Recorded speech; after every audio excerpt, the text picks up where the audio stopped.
Good morning, students. So, since a few sessions we are discussing about gaming applications, and we are trying to see that how the search mechanism happens in these gaming applications. So we have came across certain things which we call it as minimax algorithm, then a concept which is called as alpha beta pruning. Also, we have understood that if we perform the search in gaming application, it is basically known as adversarial search. We have also seen that similar to a state space, there exists a concept which is known as game tree. And definitely, as there are goal states, if we talk about gaming applications, we talk about terminal states, which means those states where either we depict the we can say chances of one player to be winning at that position, or maybe that position are best for the for one of the player, or maybe another of the player, or maybe there is no path of a game forwarded, so something like that.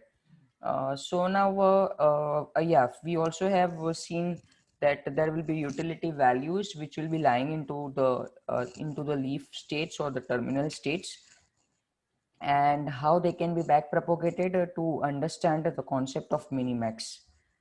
So that's what we have seen till now. And then going forward, we took an example of what we call it as stochastic games, wherein we saw that there could be a different kind of gaming application wherein definitely there are two players, but then there is a what's going to actually happen, or how they're going to like play in opponent to each other, will also depend on a third thing, or what we call it as even a third player, which is nothing but the rolling of dice, or something like that. So thereby, what we have seen is that even if we talk about gaming application, okay, it has a variety of domain.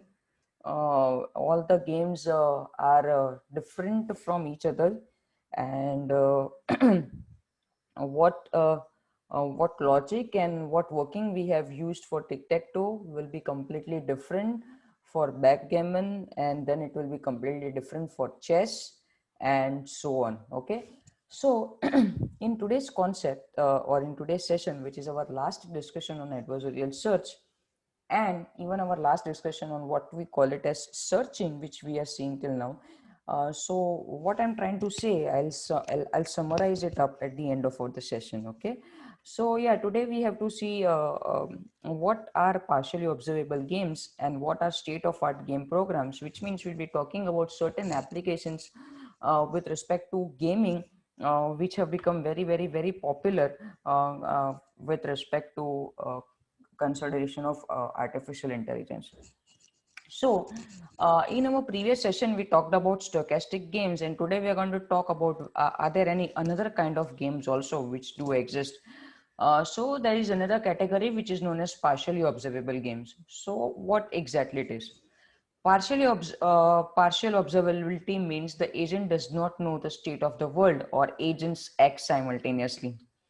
Partial observability becomes more complicated in multi-agent scenario.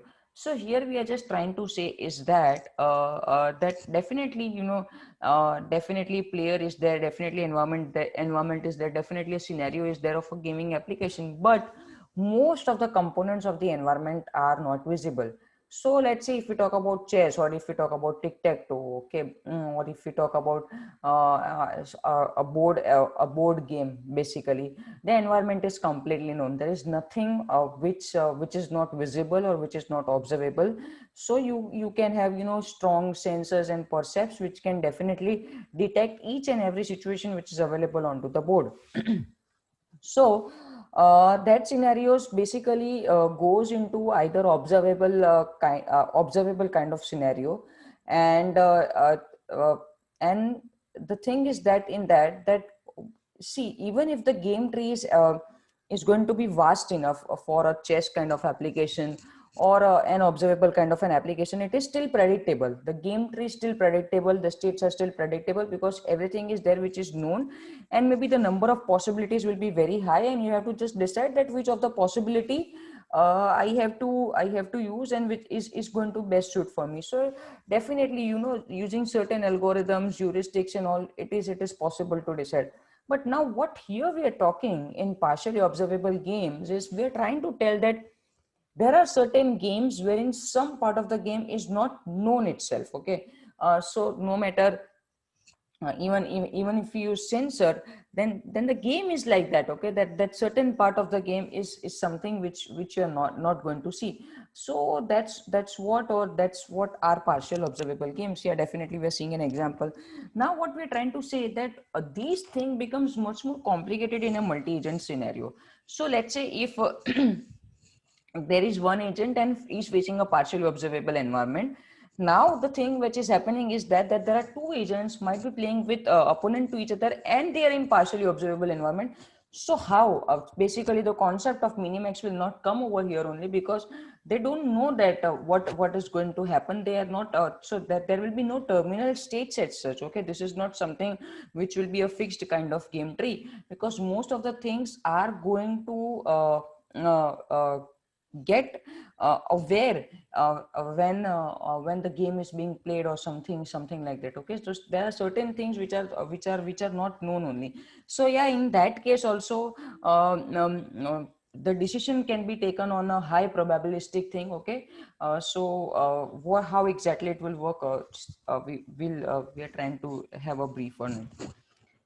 So that's what a partial observability is. And a partially observable system is one in which the entire state of the system is not fully visible to an external sensor. So let's say even if you're using a sensor, then probably you are not able to see, or you are not able to perceive each and everything of the system.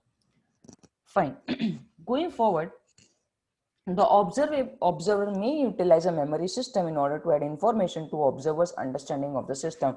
So because in this kind of gaming scenario, okay, it might happen that certain actions has been done in the past. Okay, there is a present state, and there will be something which is going to come into the future which is not known.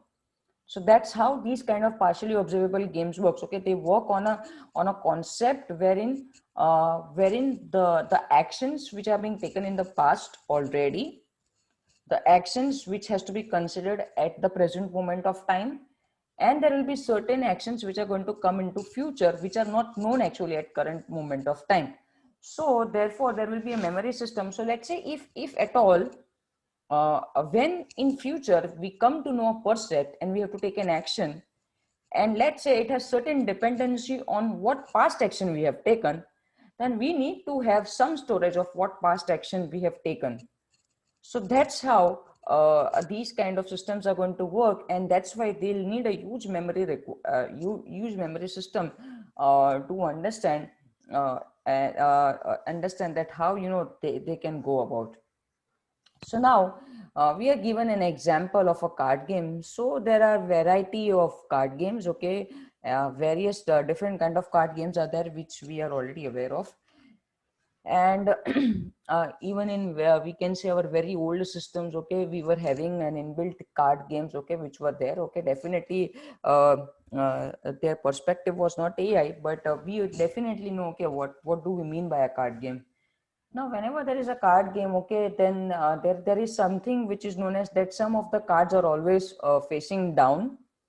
There are some of the cards which will be available to the observers, and some of the cards which will be there which will be have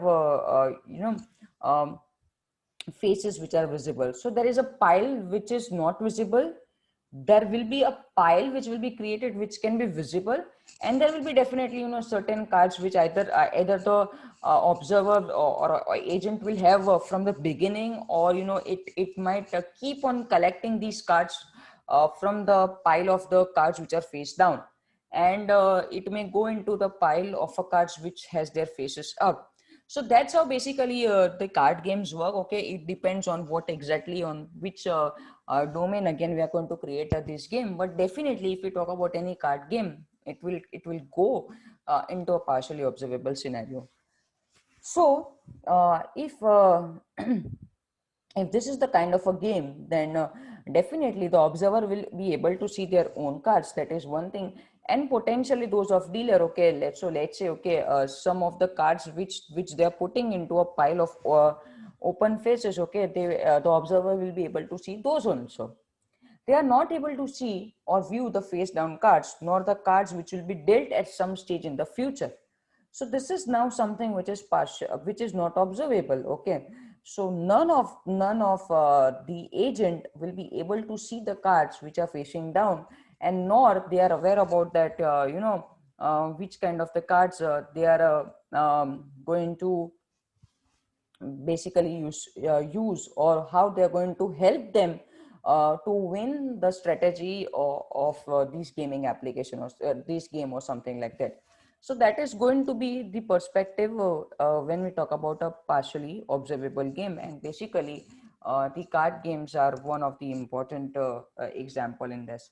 So now, when we talk about AI applications, chess is considered to be something which is definitely at a very high state of art when we consider the use of AI into it. But when we talk about partially observable games, okay, so one thing that we understand over here is that that still in chess, okay, because things, though the state space is going to be high, though the amount of moves to be calculated before taking a move will be very high, but still, because things are predictable, it still becomes easy to organize and to understand that how the next move will be taken.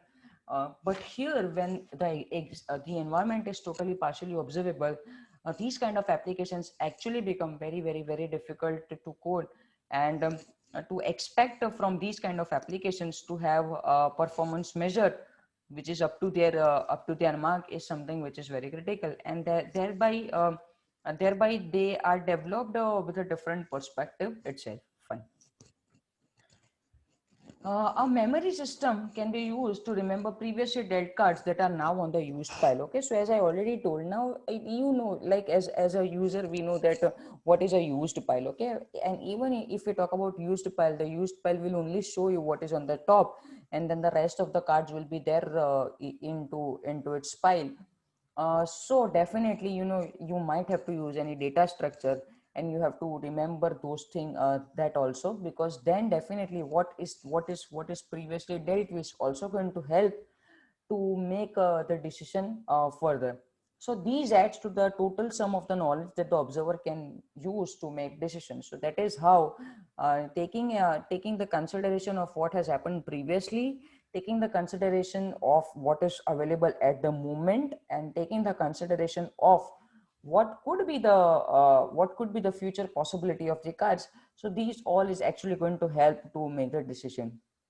Whereas, as I already told you, chess in contrast is a fully observable game.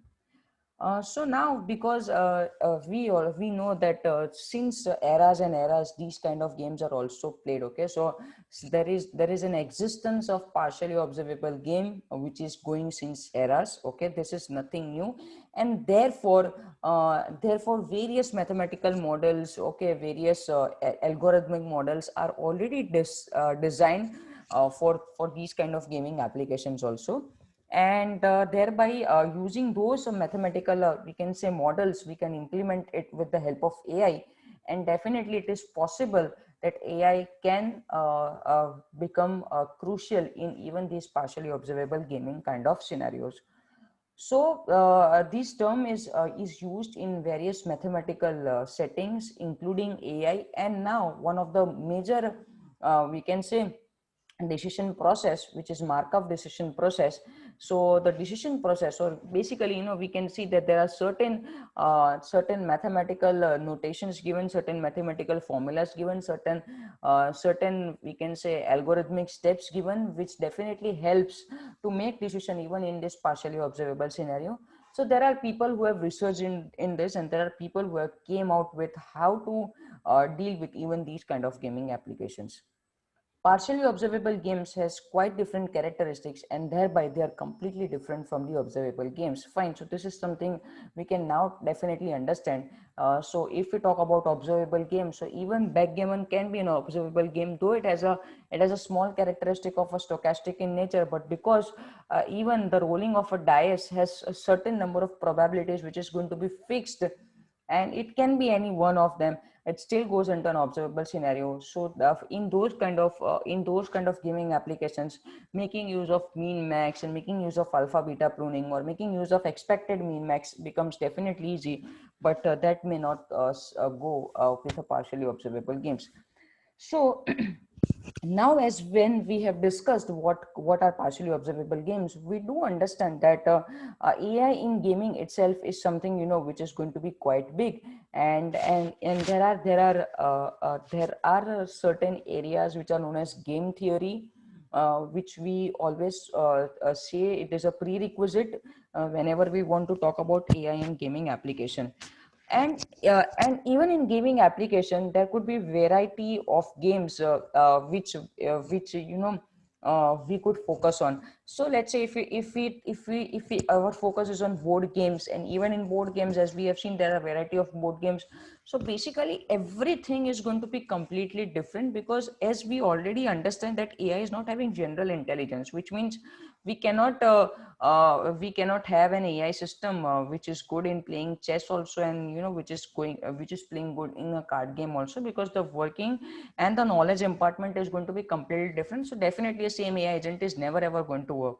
And one more thing is that these agents are going to be continuously evolve. Okay, so there are still evolvement is going on in AI agents playing chess, because every time it takes a lot amount of time for an AI agent maybe to come up to a level of certain human intelligence which is extraordinary into that domain. Okay, it may not go with everyone, but there will always be 1% to 10% of chances where these kind of things the AI agent is definitely going to face.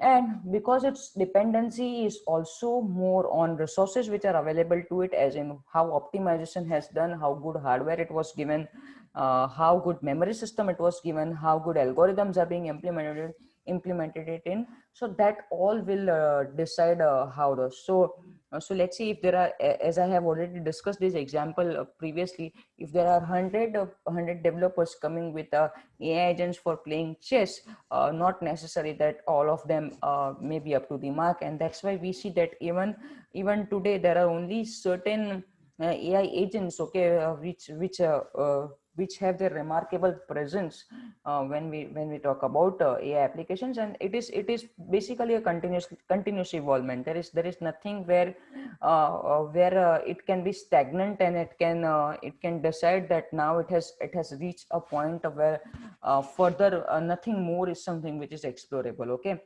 so every time it can be either optimized, every time it can be either have more intelligence, every time it can make it searching faster, every time it has a scope of learning. So many things are there which are going to be there. And as I just discussed, that because AI is not having general intelligence, so whatsoever you're going to use in gaming application, and that too in any one of the gaming application, may be totally irrelevant if you go to a medical diagnosis system, or maybe to an AI agent who is going to help you to do internet shopping, or maybe coming to an AI agent which is actually going to help you to correct the grammar into your document. So everything is different. Okay, everything is different, everything has their different way, it has a different approach. And it is so what we see till now, okay, is that we concentrated on searching. Now searching is definitely going to be crucial. Okay, so whether you talk about searching into a gaming application, or whether you talk searching about into a medical diagnosis system, or whether you talk about searching let's say in a self-driving car, it is going to be there, and it is going to be crucial part. But it's not just searching, there are many other things, okay, which has to be connected, and then searching is going to go to take a place. But as we are on understanding the basics of this subject, okay, so that's why our core part till now was focusing on searching. and that's what we saw. But then there are even after, let's say, even after searching, when search patterns are there and we have got the search patterns, and if we want system to learn, then basically we have to understand the search patterns. So searching algorithms may have just given us the search patterns and we might have stored somewhere into our memory, but then what to do about this? Okay, so let's say then a tic-tac-toe agent has maybe searched around 1000 number of times, and how we are going to make it optimized? So maybe those search patterns are now going to be mined, or now going to be analyzed using maybe certain other algorithms which can actually go into the category of data mining. Then you have to create state spaces. So when you have to create state spaces, you need some another different kind of knowledge to create state spaces. So there are many things definitely which are going to come into picture whenever we talk about an any AI application. Okay, so now what we have seen till now was, we focused more on what is state space, we focused more on goal state, we focused on initial state likewise. But now there is a different approach which is also there. So yeah, before that, okay, let's first understand. So yeah, state of art game programs. So these word, I think, has came to us when we have discussed about AI applications, and we have seen that how there are state of art AI applications, how in certain domains, how in certain areas AI has become very very very relevant. And we have discussed certain areas like robotics, we have discussed areas like image processing, we have discussed areas like basically intelligent cybersecurity. So and definitely one of the state of art for AI itself was gaming application. So now even in gaming applications, there are certain games, okay, which has made its mark with the help of AI, and which are well recognized, and which are well available to test our human agent. State-of-art game programs are fast, highly optimized machines that incorporate the latest engineering advances. Okay, so this is something which you definitely have to give if you want to have that kind of efficiency from your gaming application. Racing and game playing generate excitement and a steady stream of innovations that have been adopted by a wider community. So I think we are now well aware of that.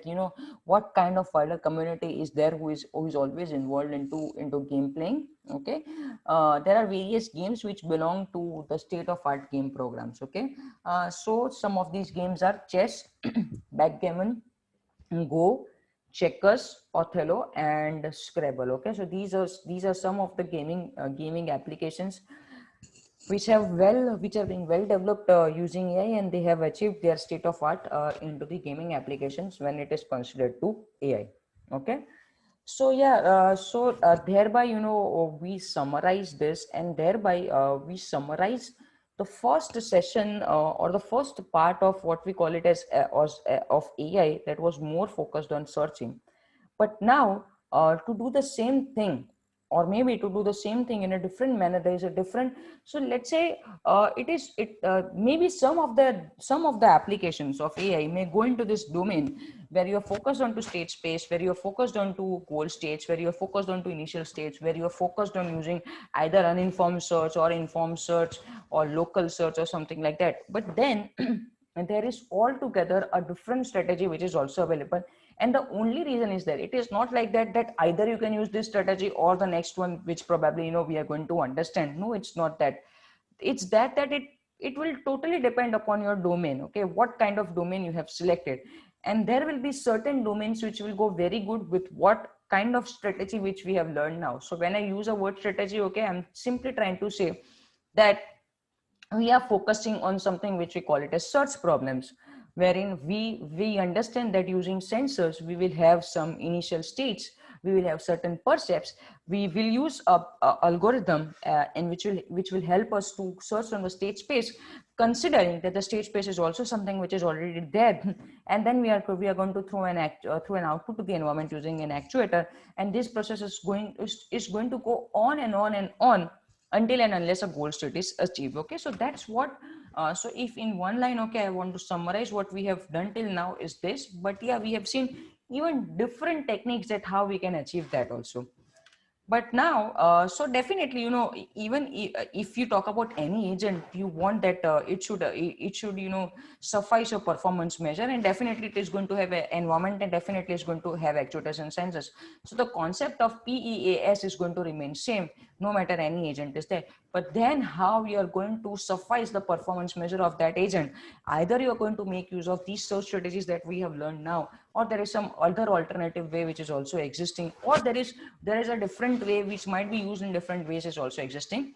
So the next, we can say, the whole part of the subject is going to focus on another way.